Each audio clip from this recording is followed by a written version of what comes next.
Bike మీద నువ్వు ఆ ఇంట్లోకి వెళ్ళడం నేను కళ్ళారా చూశాను. ఆ రోజు నేను ఊళ్ళో లేదు అని నన్ను నమ్మించాలనుకోవడం నీ ఫూలిష్నెస్ మై డియర్ బాయ్. నిన్ను ఆ ఇంట్లో నేను చూసినట్టుగా పోలీసు వాళ్ళకి ప్రెస్ వాళ్ళకి చెప్పాను. అడ్డమైన ఆకాశ రామణ గారు చెప్పిన దానికి విలువ ఉండదురా rascal. Shut up and listen to me, you bloody scoundrel. నేను నీకు చెప్పిన దానికి నా దగ్గర సాక్ష్యాలు కూడా ఉన్నాయి. ఆ సాక్ష్యాలు వాళ్ళకి అందజేస్తే నా మాట నిలబడుతుంది.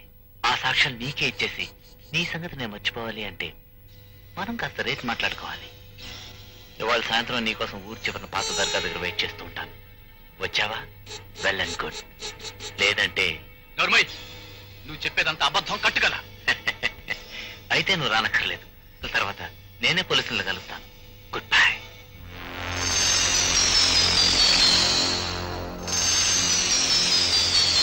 ఆ రాత్రి నిజంగా నువ్వు అక్కడికి వెళ్ళుంటే సాయంత్రం ఖచ్చితంగా అక్కడికి వచ్చి తీరుతావు.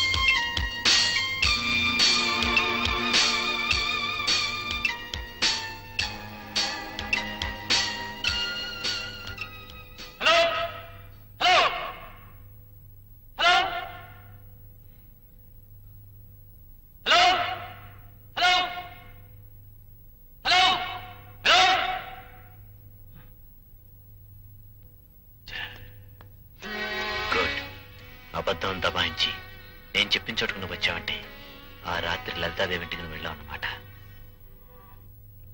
మిస్టర్ రామ్ కుమార్, లలితాదేవి కేసు నేను టేకప్ చేశాను.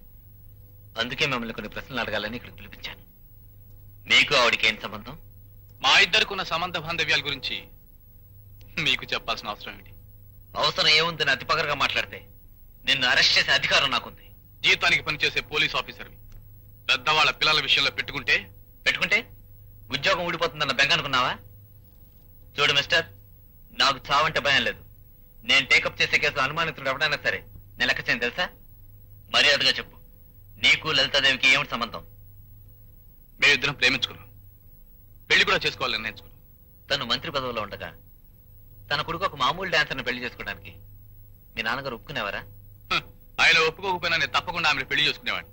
అంత ధైర్యం నీకుంటే ఆ అమ్మాయి ఆత్మహత్య చేసుకోవాల్సిన అవసరం ఏమొచ్చింది? అంటే ఏమిటి మీరు అనేది? ఒక మంచి మనిషి మనసిచ్చి పెళ్లాడతానని మాట ఇచ్చినప్పుడు ఏ ఆడపిల్లైనా 100 ఏళ్లు బ్రతకాలనుకుంటుంది, కానీ ఇలా అర్ధాంతరంగా చావాలనుకోదుగా. మీరు చెప్పేది నిజమే సార్, కానీ లలితతో విచిత్రమైన మనస్తత్వం. తన కోపం వచ్చినప్పుడు ఏం మాట్లాడుతుందో ఏం చేస్తుందో తనకే తెలియదు. ఒకసారి నా మీద అలిగి చనిపోతాన్ని బాత్రూంలో అరగంట సేపు కూర్చుంది. నేను కంగారు పడి చచ్చాను. మరోసారి నన్ను ఏడిపించాలని డాబా పైంచి దూకుతానుంది. పట్టుకునేసరికి పక్కపక్క నవ్వింది. తన మనసులో ఇక్కడో చనిపోవాలని కోరుకుందనుకుంటాను. అది పెద్దది ఇలా జరిగి ఉంటుంది. Very good. మీకు డ్రామా ఎక్స్పీరియన్స్ బాగా ఉందనుకుంటాను. ఎందుకు అలా అడుగుతున్నారు? అదే, నువ్వు చాలా బాగా యాక్ట్ చేస్తుంటాను. అంటే నేను అబద్ధం ఆడుతున్నానా? నా బాధ నాటకం అంటారా? ఒక మామూలు చావుని మీరు హత్యగా ఎందుకు మార్చాలని చూస్తారో నాకు అర్థం కావటం లేదు. ఒక హత్యను నీలాంటి వాళ్ళు ఎంత గీ పెట్టేసినా అది మామూలు చావు అనిపించుకోదు మిస్టర్ రామ్ కుమార్. అంటే వెళ్తుంది హత్య అంటారా? అనడమే కాదు, ఆ హత్యకి నీకు ఏదో సంబంధం ఉందని కూడా చెప్తున్నాను. మీరెవరితో మాట్లాడుతున్నారు తెలుసా? బాగా తెలుసు మిస్టర్ రామ్ కుమార్, ఒక అబద్ధాలాడే పెద్ద మనిషితో. మిస్టర్ ఆఫీసర్, మీరు హద్దు మీరే మాట్లాడుతున్నారు. నా హత్య అంటే నాకు తెలుసు, నువ్వు చెప్పక్కర్లేదు. మా నాన్నగారు ఎవరో తెలుసా నీకు? తెలుసు. నోట్లు తల్లి ఓట్లు సంపాదించి పదవులోకి వచ్చిన మంత్రి అని తెలుసు. ఆయన తలుచుకుంటే నన్ను ఏమీ చేయలేదు. నీ బాబు మంత్రి కదా అని రెచ్చిపోయి ఇష్టం వచ్చినట్టు నేరాలు చేస్తే అక్కడ చట్టం చూస్తూ ఊరుకోదు. నువ్వు ఇంటికి వెళ్ళే లోపల నీ బాబు పదవి ఉంటుందో ఓడుతుందో అక్కడ తెలియదు. You can go. హే, నేను ఎప్పుడు కబురు పెడితే అప్పుడు నువ్వు వచ్చి ఇక్కడ హాజరవ్వాలి. Okay, now get out.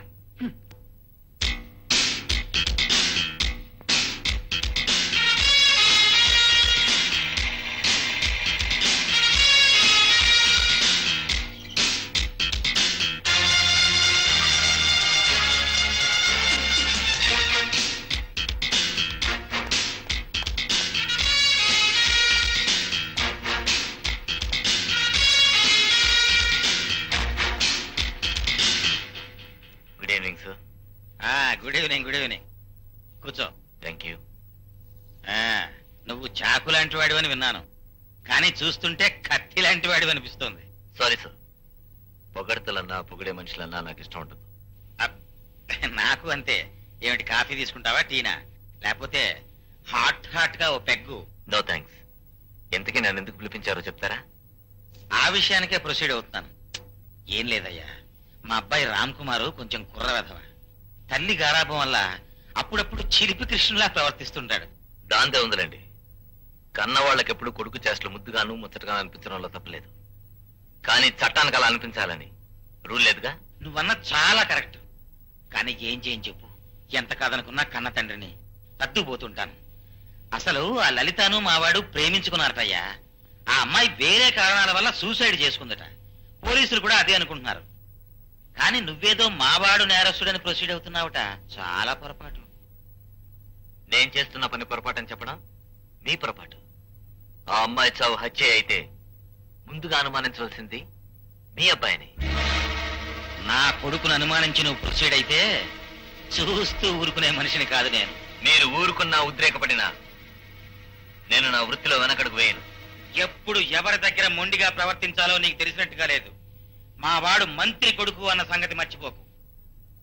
నేను చదివిన చదువుల్లో గాని చేపట్టిన వృత్తిలో గాని మంత్రి గారి కొడుకు న్యాయం, సామాన్య ప్రజలకు న్యాయం జరపాలని ఎక్కడా రాసిలేదు. ముక్కుకి సూటిగా పోవటం మంచిదే. మరీ సూటిగా పోతే ఏ గోడకో గుద్దుకుని పళ్ళు రాలగొట్టుకునే ప్రమాదం ఉంది. ఉన్న ఉద్యోగం ఊడిపోతే నీ గతేమవుతుందో ఆలోచించుకో మిస్టర్ విక్రమ్. ఉద్యోగానికి ద్రోహం చేయడం కంటే ఆ ఉద్యోగాన్ని వదులుకోవడమే నాకు ఇష్టం. కానీ నేను ఆ ఉద్యోగంలో ఉండేంత వరకు మీలాంటి వాళ్ళ ఆటలు సాగనవను మిస్టర్ శ్రీహర్రావు.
కావాలంటే జైల్లో తోసేయగలను.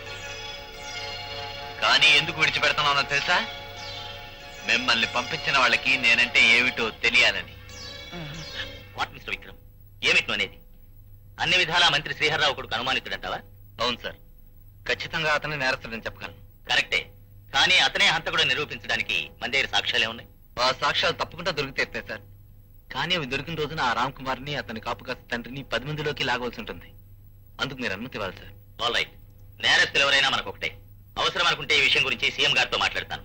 నువ్వు ధైర్యంగా ప్రొసీడ్ అవ్వు mister Vikram. Thank you sir.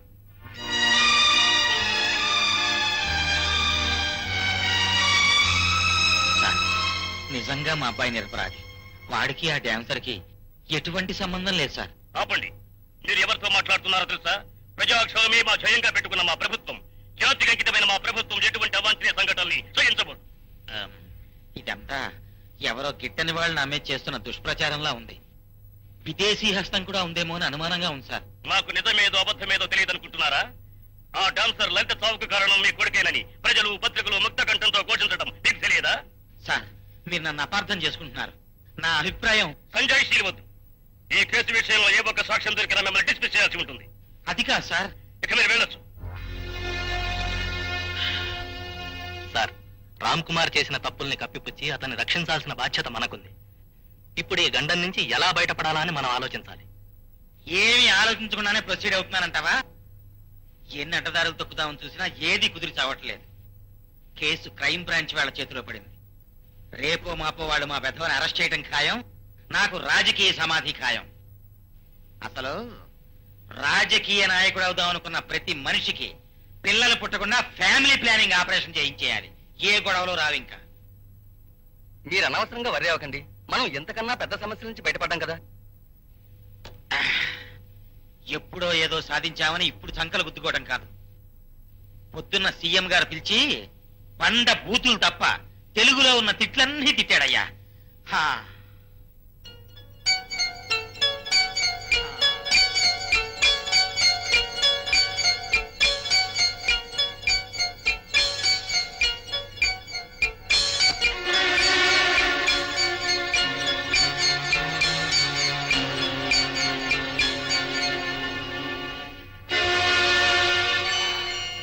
Sir, ఆ, సార్ మీరు ప్రశాంతంగా ఆ. ఉండండి. మన వాడిని రక్షించడానికి, ఆ కేసు పేరు శాశ్వతంగా ముగించడానికి నాకు ఐడియా తట్టింది. నిజమా? Yes sir. ఏమిటి? నా స్పెషల్ ఎఫెక్ట్స్ టెక్నిక్ తో చిన్న ప్రోగ్రామ్ ఇవ్వాలా? నువ్వు చెప్పేదేమిటో నాకు అర్థం కావట్లేదురా. ఒరే రవి, లిసన్. మాకు యూత్ క్లబ్ ఉందిరా. ప్రతి సంవత్సరం క్రిస్మస్ రోజు రాత్రి అందరూ తలా ఓ ప్రోగ్రామ్ ఇస్తాం. ఎవరిది బెస్ట్ అయితే వాళ్ళకి ఫస్ట్ ప్రైజ్ వస్తుంది. ప్రతిసారి ఆ ప్రైజ్ మా ఫ్రెండ్ కొట్టేస్తున్నాడు రా. ఈసారి ఎలాగైనా సరే ఆ ప్రైజ్ నాకు రావాలి. అది సరే, అందుకు నన్నేం చేయమంటావు? మరేం లేదురా. ఆ రోజు షూటింగ్ లో గన్స్ తో కాల్చినట్టు, బ్లడ్ వచ్చి మనుషులు చచ్చిపోయినట్టు ఎఫెక్ట్ చూపించావే, ఆ ఏర్పాట్లు మా క్లబ్ ఫంక్షన్ లో కూడా చేయాలరా. సారీరా, నా ప్రొఫెషన్ నీకు తమాషాగా ఉందా? No, I won't do it. Udaya అలా అనకరా. నీ ప్రోగ్రామ్ వల్ల నా ప్రెస్టేజ్ నిలబడుతుందిరా. నా పరువు దక్కించి నన్ను గెలిపించు ప్లీజ్. ఒరే, నా కన్నం పెట్టే వృత్తితో వేళాకోళాలు తమాషాలు ఆడడం నాకు ఇష్టం లేదురా. అలా ఎందుకు అనుకుంటావురా? సినిమాలో చేసినట్టే ఇక్కడ చేస్తావు. ఒకవేళ నాకు బహుమతి వచ్చిందనుకో, నీకు కానుకలు ఇచ్చుకుంటాను. రే, నువ్వు కానుకలు ఇస్తాను కాదురా నేను చెప్పేది. అసలు అది పద్ధతి కాదు. రే, నువ్వు ఇంకేం మాట్లాడకరా. ఆ రోజు నువ్వు క్రిస్మస్ తాత వేషంలో వచ్చి నీ గల్లో టమ్మీ బుల్లెట్స్ పెట్టుకుని మా రామ్ కుమార్ని హఠాత్తుగా కాలుస్తావు. వాడు చచ్చిపోయినట్టు పడిపోతాడు. అంతా అది నిజం అని నమ్మి షాక్ అయిపోతారు. నీ స్పెషల్ ఎఫెక్ట్స్ విషయం తెలిసిన తర్వాత అంతా తప్పట్లు, నాకు ఫస్ట్ ప్రైజ్. ఒరే, ఇది సినిమాలో చేసే టెక్నిక్ రా. 10 మందిలోనే చేయడం. రే, స్నేహం కోసం చేస్తున్నావురా, తమాషా కోసమేగా. ఇందులో తప్పేమీ లేదు. ఇదిగో, నువ్వు ఒప్పుకున్నట్టే. కమాన్, షేక్ అండి. ఓకే, ఈ ఒక్కసారికి చేస్తాను. ఇంకెప్పుడు ఇబ్బంది పెట్టకు. Thank you very much. వస్తాను. అవును, అమ్మా చెల్లి కనిపిస్తారా? ఊరికి వెళ్ళారు. 2-3 రోజులు వచ్చేస్తారు. వస్తానరా. పర్ఫార్మెన్స్ మాత్రం అదిరిపోవాలి. సర్లే, పోవాయ్. బాయ్. బుజ్జి, రేపు నీటు. అబ్బా, నన్ను ఇలా తప్పకపోతే మామూలు బని నేస్తే సరిపోదు కదా సార్. మామూలుగా తిరగడానికి మీరన్న బనీని సరిపోయేది. కానీ ఎఫెక్ట్ కరెక్ట్ గా రావాలంటే ఈ బనీనే వాడు. రేపు బుజ్జి, నేను మెషిన్ గన్ పేల్చడము, నువ్వు బటన్ నొక్కడం అన్ని ఒకేసారి జరిగిపోవాలి. అప్పుడే బ్లడ్ నేచురల్ గా వస్తుంది. అవన్నీ నాకు వదిలే గురు, నేను చూసుకుంటాగా. సరే, మెషర్మెంట్ తీసుకో. ఇదంతా బాగానే ఉంది రవి గారు. బుల్లెట్లు డమ్మీయేనా? మీరు భయపడాల్సిన అవసరమే లేదు. మా ఎఫెక్ట్లన్నీ చూడడానికి నేచురల్ గా ఉంటాయి, కానీ అన్ని డమ్మీలే. అవునండి, అసలు మా సినిమాలే అంతండి బాబు. ప్రేమ, పైటు, పాట, మాట అన్ని డమ్మీలే సార్. చూడు రవి, రాత్రి 9 గంటలకు పార్టీ ప్రారంభం అవుతుంది. సరిగ్గా 10 గంటలకి నువ్వు క్రిస్మస్ తాత వేషంలో వచ్చి మా రామ్ కుమార్ని కాలుస్తావు. ఆ తర్వాత నీ రూమ్కి వచ్చి డ్రెస్ చేంజ్ చేసుకుని ఇంటికి వెళ్ళిపోతావు. చూడు, 100% నిజంగా జరిగినట్టు అనిపించాలి. తప్పకుండా అనిపిస్తుంది లేరా. నేను గన్ పేల్చే సమయానికి రామ్ కుమార్ కరెక్ట్ గా యాక్ట్ చేస్తే చాలు. మరి మొహం అంతా కాలిపోయి బొబ్బలెక్కినట్టు ఒక మోల్డ్ కావాలన్నానుగా. ఇదిగో మోల్డ్. దీన్ని మొహానికి తగిలించుకుంటే చర్మం బాగా కాలి బొబ్బలెక్కిన ఒక ఎఫెక్ట్ వస్తుంది. ఎప్పుడూ కనిపెట్టలేనంత నేచురల్ గా ఉంటుంది.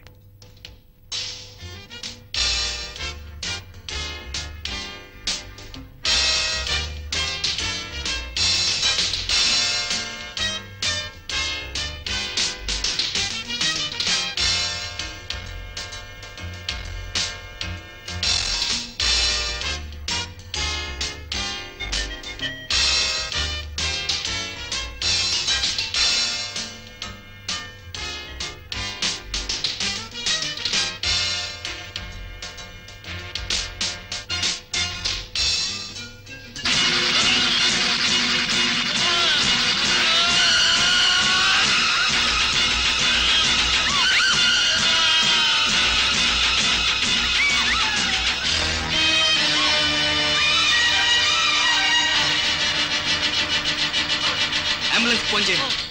అప్ప గురు, ప్రోగ్రాం అదరహ అనుకో, అందరూ అక్కడ జరిగినంత నిజం నమ్మేస్తుంటారు. కానీ వాళ్ళు నేను చేశాను గురు, ఎందుకులే, కరెక్ట్ టైంలో నొక్కాను స్విచ్, అప్పుడు పనిచేసింది నీ స్పెషల్ ఎఫెక్ట్. లేకపోతే అంతే. చాలేవాయ్, డబ్బాలు కొట్టుకోవడం ఆపి ముందు సామాన్ సర్దుకో. పదం.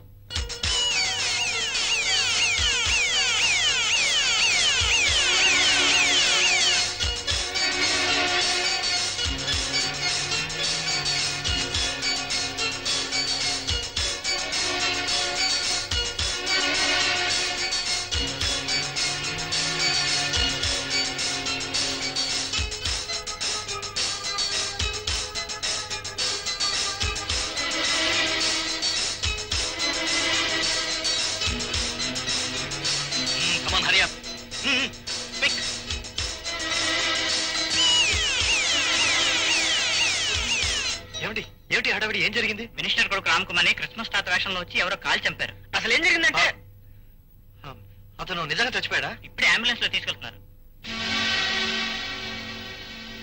ఇదేమిటి గురు, డమ్మి చావు నిజం చావంటారండి వీళ్ళు? అదేరా, నాకు అర్థం కావడం లేదు గురు. ఇదే తికమక వ్యవహారంలో ఉంది. చూడు, నువ్వు పని చేయి, వ్యాన్ తీసుకుని ఇంటికి వెళ్ళిపో. నేను వాళ్ళతో మాట్లాడొస్తాను. ఓకే.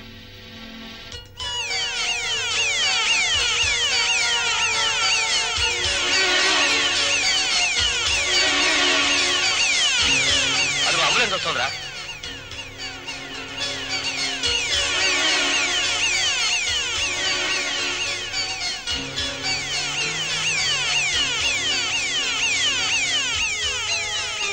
రామ్ కుమార్, లేలే, హరి అప్, క్విక్. ఇదిగో మొహం తుడుచుకో.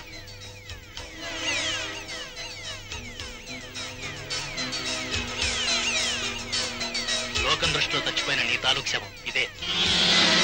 మొత్తానికి కాలిపోయిన శవాన్ని సంపాదించారే. కాలిపోయింది కనుక ఎవరు గుర్తుపట్టరు, అందరూ నీదని నమ్ముతారు. మనం అనుకున్న స్పాట్ వచ్చేసింది. Come on, get ready. Driver, van ఆపు.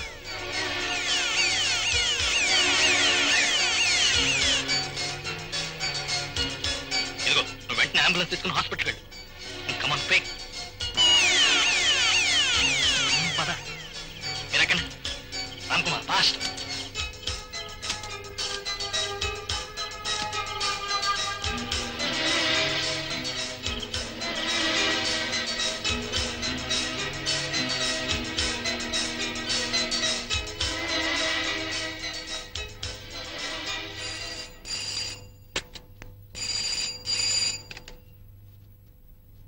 హలో హలో, బెనర్జీ, నేను రవిని మాట్లాడుతున్నాను.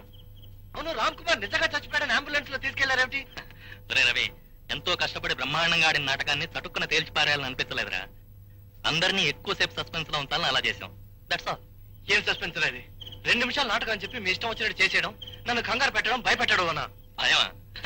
నీకెందుకురా భయం? రేపు ఉదయం రామ్ కుమార్ నీ టాలెంట్ కంగ్రాచులేషన్స్ చెప్పి బహుమతి కూడా ఇద్దామని అనుకుంటున్నాడు.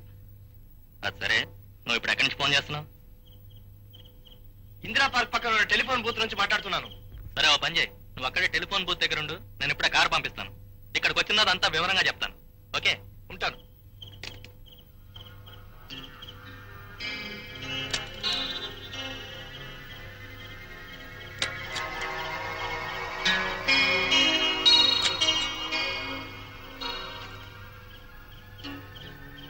రామ్ కుమార్ చచ్చిపోలేదని మన కాక బయట ప్రపంచంలో తెలుసున్న వాళ్ళు ఆ రవి వాడి అసిస్టెంట్.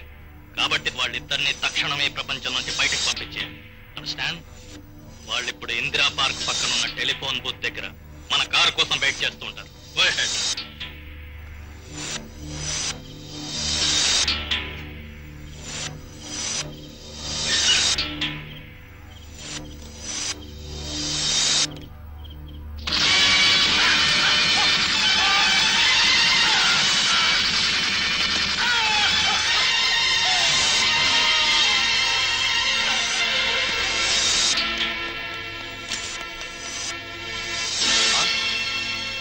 వీడి కాదు, అదిగో వాడే.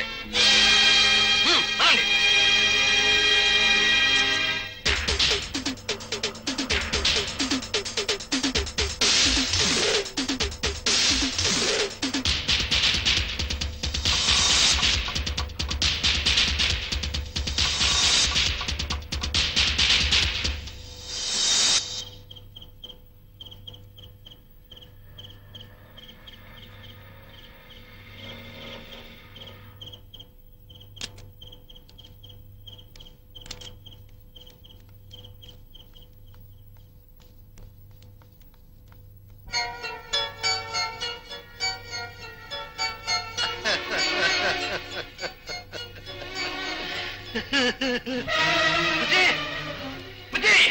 ఏంటి గురు?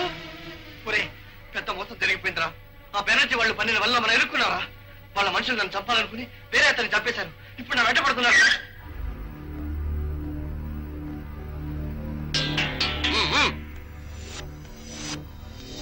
వాళ్ళే ముందు ఇక్కడ నుంచి వెళ్ళిపోదాం పద.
పెట్రోల్ డబ్బా తీసుకో, రోడ్డు మీద పోయి చోటు ఉందిగా ఉంది గురు.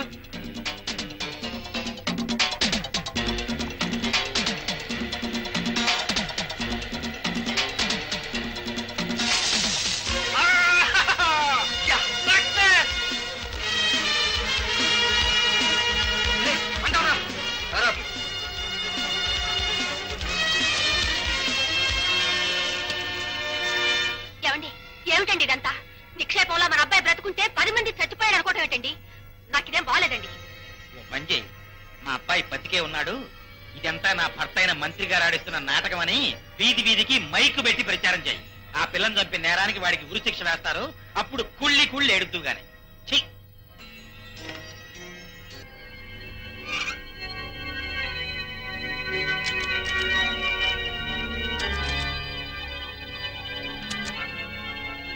కూర్చో.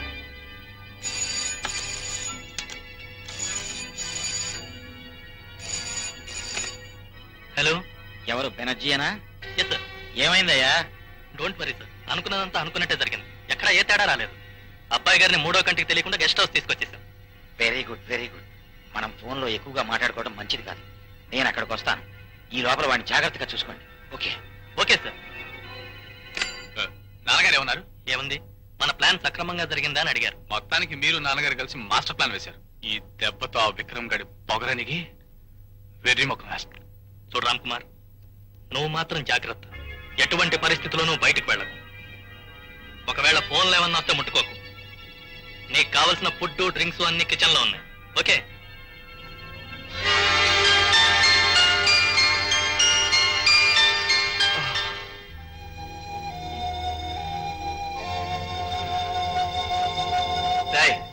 రే బుజ్జి, లేరా.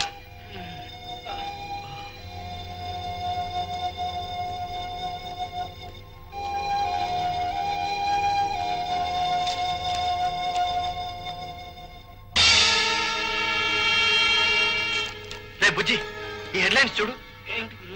మంత్రి శ్రీహర్రావు కొడుకు రామ్ కుమార్ దారుణ హత్య. నిన్న రాత్రి ఓ ఫంక్షన్ లో రామ్ కుమార్ ని మారు వేషంలో వచ్చిన ఒక అగంతకుడు మిషన్ గన్ తో కాల్చి చంపాడు. గుర్తుపట్టలేని విధంగా ఉన్న కొడుకు శవాన్ని చూసి మంత్రి గారు గుండెలు పగిలేలా విలపించారు. ఈ రోజే శవానికి దహన క్రియలు జరగబోతున్నాయి. నర్తకి లలిత హత్య కేసులో రామ్ కుమార్ ప్రధాన నిందితుడని పాఠకులకు తెలుసు. ప్రధాన నిందితుడు? ఇప్పుడు అర్థమైంది వాళ్ళ ప్లాన్. కొడుకు మీద ఉన్న నేరాన్ని తప్పించడానికి బెనర్జీని అడ్డు పెట్టుకుని మనతో నాటకం ఆడించాడు మంత్రి. ఇప్పుడు నిజం మన ద్వారా తెలిసిపోతుందేమోనని మనల్ని చంపడానికి చూస్తున్నాడు. అయితే ఇప్పుడు ఏం చేద్దాం గురు? అదే నాకు అర్థం కావడం లేదు. ప్రస్తుతం మాత్రం వాళ్ళ కంట పడకుండా కొన్నాళ్ళు ఈ హోటల్లో ఉండడం మంచిది. ప్రజల దృష్టిలో మీ అబ్బాయిని చంపడం అయితే చక్కగా చంపేశాం. మరి ఆ తర్వాత సంగతి ఏమిటి సార్? అదేనయ్యా నేను ఆలోచిస్తున్నాను. ఓ పని చేస్తే ఏమిటది? వచ్చే నెలలో నాకు అమెరికా అధికార పర్యటన ఉంది. ఆ ప్రయాణాన్ని కాస్త ముందుకు జరిపి అర్జెంటుగా అమెరికా ప్రొసీడ్ అయిపోతే. మీ అమెరికా ప్రయాణానికి అబ్బాయి విషయానికి లింక్ ఏమిటి సార్? చెప్తాను, దగ్గర రండి. సరిగ్గా నా ప్రయాణం రోజున మీరు మా వాడిని మారువేషంలో తీసుకొచ్చి నేనెక్కిన విమానంలోనే ఎక్కిస్తాను. ఇద్దరం కలిసి బొంబాయిలో దిగుతాం. అక్కడి నుంచి అమెరికా వెళ్ళిపోవడం చాలా తేలిక. అమెరికాలో మా వాడిని 2 ఏళ్లు ఉండేలా ఏర్పాట్లు చేసి నేను తిరిగి వచ్చేస్తాను. ఈ 2 ఏళ్లలో ప్రజలు, పత్రికలు, ప్రతిపక్షాలు అందరూ మా వాడి గురించి మర్చిపోతారు. ఆ తర్వాత మా వాడు తిరిగి వచ్చినా ఎవ్వరూ పట్టించుకోరు. అది నా ప్లాన్. ఈ ప్లాన్ ని నిర్విఘ్నంగా అమలు చేసే బాధ్యత మీది. ప్రొసీడ్ అవ్వండి. ఓకే, ఆ నకిలీ పాస్పోర్టులు మిగతా వ్యవహారాలు మేము చూసుకుంటాం. మీ ప్రయాణానికి ఏర్పాట్లు మీరు నిశ్చింతగా చేసుకోండి. మిస్టర్ విక్రమ్, డాన్సర్ లలితాదేవి మరణం హత్యని, అందుకు కారకుడు రామ్ కుమార్ అని మనం నమ్మాం. కానీ ఊహించని విధంగా అతనే హత్య చేయబడ్డాడు. Anyway, Lalitadevi case file close చేసేయడం మంచిది. Sir, if you don't mind, నేను మీకు విషయం చెప్పాలనుకుంటున్నాను. రామ్ కుమార్ ని ఎవరు ఎందుకు చంపారనేదే ఆలోచించాల్సిన పాయింట్. ఆలోచించడానికి ఏముంది? అల్లరి చిల్లరిగా తిరిగేవాడికి ఎంతమంది అయినా శత్రువులు ఉండొచ్చు. వాళ్ళలో ఎవడో ఒకటి చంపుండొచ్చు. I don't think so sir. ఎందుకంటే మనం అతన్ని హంతకుడు నిరూపించే సమయంలో అతని శత్రువులు ఎవరైనా అతన్ని ఇప్పుడే ఎందుకు చంపాలి? న్యాయస్థానం ఎలాగో శిక్ష విధించేది కదా. అంటే నువ్వు అనేది ఏమిటి విక్రమ్? ఈ హత్య చాలా విచిత్రంగా జరిగింది సార్. ఒక విధంగా రామ్ కుమార్ ఉపకారం జరిగినట్టే, కానీ దీని వెనక ఏదో కుట్ర ఉందని నా అనుమానం sir. Please allow me to proceed with the case. All right mister Vikram, నువ్వు ఇంతగా చెప్తున్నావంటే తగినంత కారణం ఉందనిపిస్తోంది. ఓకే, ఈ కేసు నువ్వు అనుకున్నట్టుగానే ఇన్వెస్టిగేట్ చేయి. Thank you sir. I'll do my best.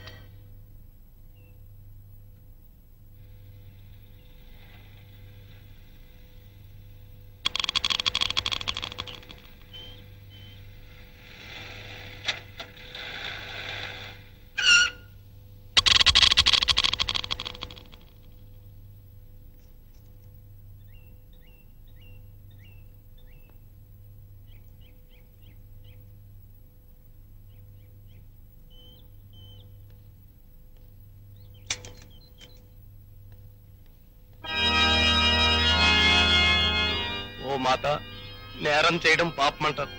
ఆ పాపం చేసి నేరస్తులతో ఉండటం కూడా పాపమే అయితే నన్ను మన్నించు మాత. ఆ ఘోరం జరగడం నా మనసుకి ఇష్టం లేదు, అయినా చూస్తూ ఉండిపోవలసి వచ్చింది. ఆ రోజు నుంచి నాకు మనశ్శాంతి లేదు. ఓ మాత, ఈ నీ బిడ్డకు మనశ్శాంతి ప్రసాదించు మాత.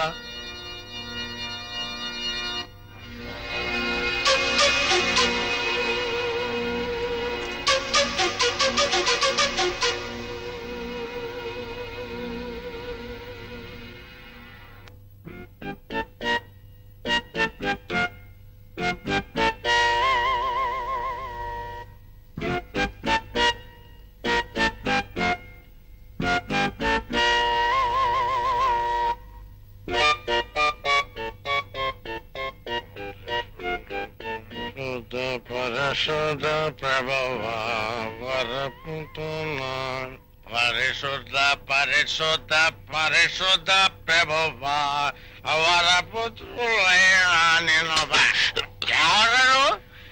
కానిస్టేబుల్ యేసు పాదాలు గుద్దుదా. ఇదే మరో కానిస్టేబుల్ అయితే నీ చైన్ తెంపేసి బ్రేకులు పీకేసి పొక్కలో చూడు. మీద ఫాదర్ ఎవరో అనుకుని నోరు పారేస్తాను, కొంచెం స్పృహలో లేని అంతే. క్షమించండి father. God bless you my son. భగవంతుడున్నది తప్పు చేసిన వాళ్ళని క్షమించడానికి, కానీ ఇంత స్పృహ లేకుండా తాగడం పాపం మై సన్. చర్చికి కొత్త ఫాదర్ వచ్చారన్నారు, తమరేనా ఫాదర్? Yes my son. ఇంతకీ నువ్వెవరు? నా పేరు Yesupadam, head constable father. Jesus. Head constable అయి ఉండి నేరాల్ని అరికట్టాల్సిన నువ్వు ఇలా తప్పు తాగడం తప్పు కదా మై సన్. నాకు మొదటి నుంచి దరిద్రం అలవాటు లేదు ఫాదర్. ఈ మధ్య మనసు పాడే అశాంతి ఎక్కువే అలవాటు పడ్డాను ఫాదర్. అంత శాంతికి మనసు పాడవడానికి కారణం ఏమిటి మై సన్? ఫాదర్, నేను ప్రశ్న అడుగుతాను. నేరం చేయడం పాపం, ఆ నేరం చేసిన వారి పక్కన ఉండడం కూడా పాపమేనా ఫాదర్? భగవంతుని దృష్టిలో రెండు సమానమే. ఆ పాప భారాన్ని నీ మనసు మొయలేపోతుందని అర్థమవుతుంది మై సన్. అవును ఫాదర్, చేసిన తప్పుని చెరిపేయలేను, పశ్చాత్తాపంతో కుమిలిపోతున్నా. అది చెప్పుకోవాలనుకుంటున్నాను ఫాదర్. దాందేముంది మై సన్, చర్చకొచ్చి నువ్వు కన్ఫెషన్ చెప్పుకుంటే నీ మనసులో ఉన్న భారం తప్పకుండా తగ్గుతుంది. అందరినీ క్షమించే ఈ దేవుడు నిన్ను తప్పకుండా మన్నిస్తాడు. Come, please come.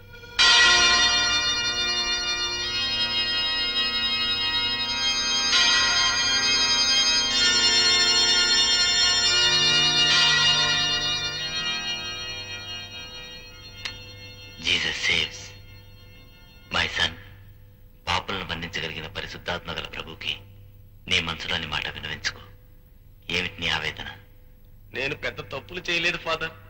తప్పులు చేసి అరెస్ట్ అయిన వాళ్ళని అప్పుడప్పుడు కొట్టడం, నచ్చిన కూర వండినప్పుడు ఇంట్లో ఆడదాన్ని తిట్టడం తప్ప పెద్ద నేరాలు చేయలేదు ఫాదర్. మరి నీకంత మనశ్శాంతి లేకుండా చేస్తున్న విషయం ఏమిటి మై సన్? అదే చెప్పుకోవాలనుకుంటున్నాను ఫాదర్, కానీ ఈ నిజం బయటకు పొక్కితే నా ప్రాణానికే ప్రమాదం అని భయం వేస్తుంది ఫాదర్.